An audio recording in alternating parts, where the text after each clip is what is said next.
Hey everyone, hello. So, have you ever prayed for something, worked towards it, finally watched it arrive, and then somehow destroyed it?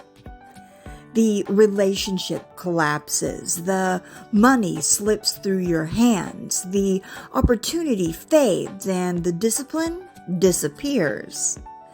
And deep down you wonder, why do I keep doing this to myself?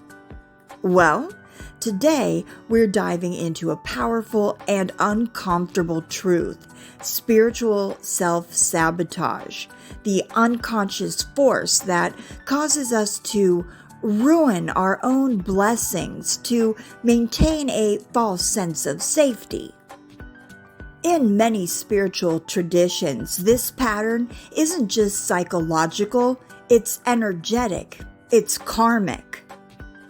It's sometimes described as a spirit of sabotage, an internal or external force that resists your elevation. So, let's uncover what really is happening beneath the surface. Spiritual self-sabotage is the pattern of unconsciously blocking, delaying, or even destroying your own progress, especially when you are on the verge of growth. It often appears as procrastinating when things start going well, picking fights in healthy relationships, overspending after financial breakthroughs, abandoning spiritual disciplines right before transformation, and doubting yourself when doors open.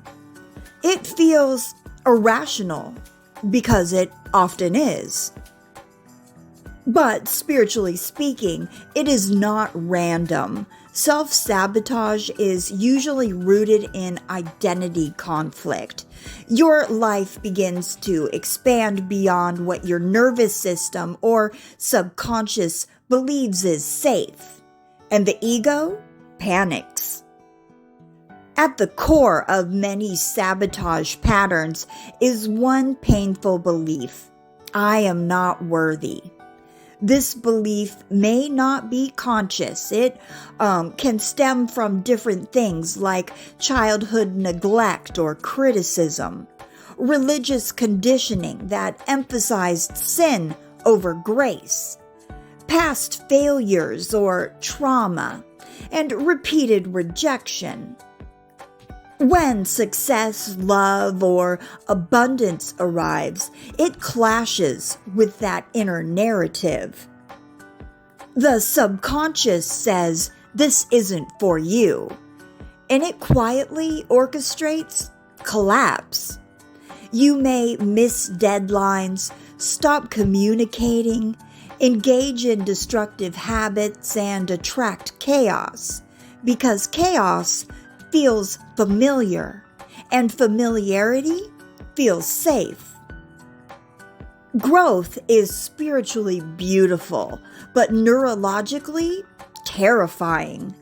The ego's job is survival, not expansion. When your life begins to improve, your ego asks, "Who will I be if this works? What if I lose control? And what if people expect more from me?" Success demands responsibility, visibility, maturity, and vulnerability. And sometimes it's easier to shrink back into the known pain than step into the unknown power. Self-sabotage becomes a defense mechanism against transformation.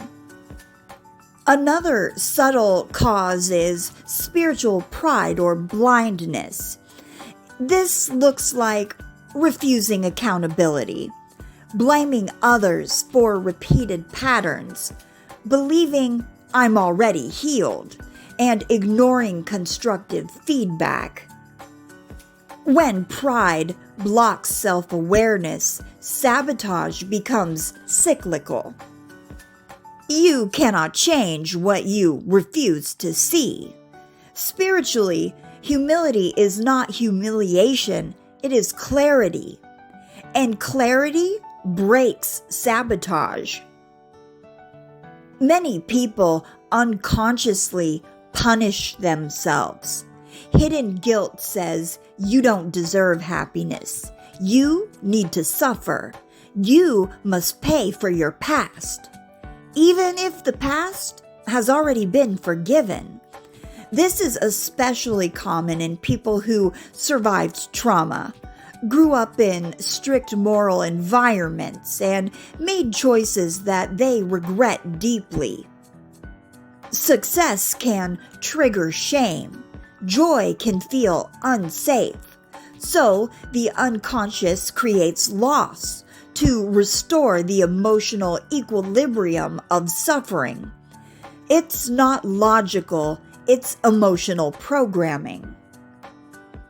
In certain spiritual belief systems, self-sabotage is also viewed through the lens of spiritual warfare.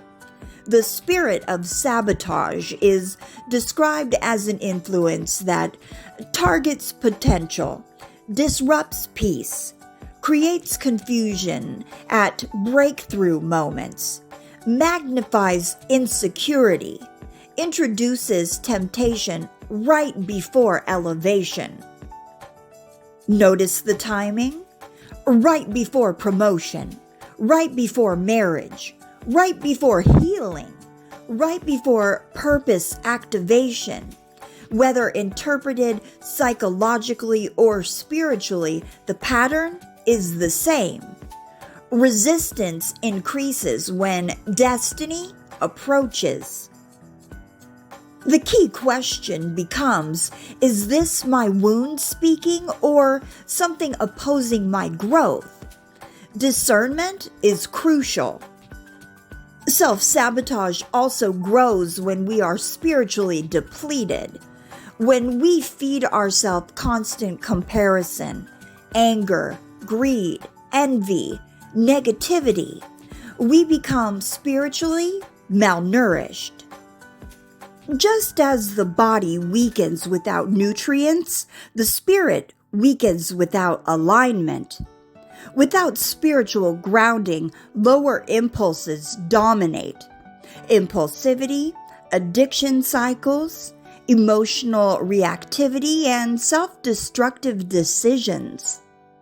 You cannot starve your higher self and expect disciplined behavior. And here's something rarely discussed. When people become attached to struggle, struggle becomes identity. Pain becomes personality. Survival becomes comfort. If you've always had to fight for everything, peace can feel empty. If chaos has always surrounded you, calm can feel suspicious. So, when life becomes stable, you unconsciously create turbulence. This is trauma bonding, not with a person, but with suffering itself. Healing begins with awareness. So, here are some powerful steps. Number 1 is recognize the pattern. Notice when sabotage shows up. Is it always before success, before intimacy, before financial growth? Patterns reveal wounds. Number 2 is rewrite worthiness. Affirm, I am safe to succeed. I am worthy of peace. I do not need chaos to survive. But don't just say it. Practice receiving small wins without self-criticism. Number 3 is heal the nervous system. Growth must feel safe in the body. Breathing practices, prayer, meditation, therapy, journaling, and grounding exercises. Safety dissolves sabotage. Number 4 is confront guilt and shame. Forgive yourself intentionally. If necessary, seek counsel. spiritual guidance, or confession within your belief framework. Unresolved guilt fuels destruction. Number 5 is increase spiritual nourishment. Feed your higher nature, sacred study, time in nature, worship or devotion, gratitude practice, and serving others. Starve the lower impulses by strengthening the higher ones. And then finally, number 6, discern external versus internal.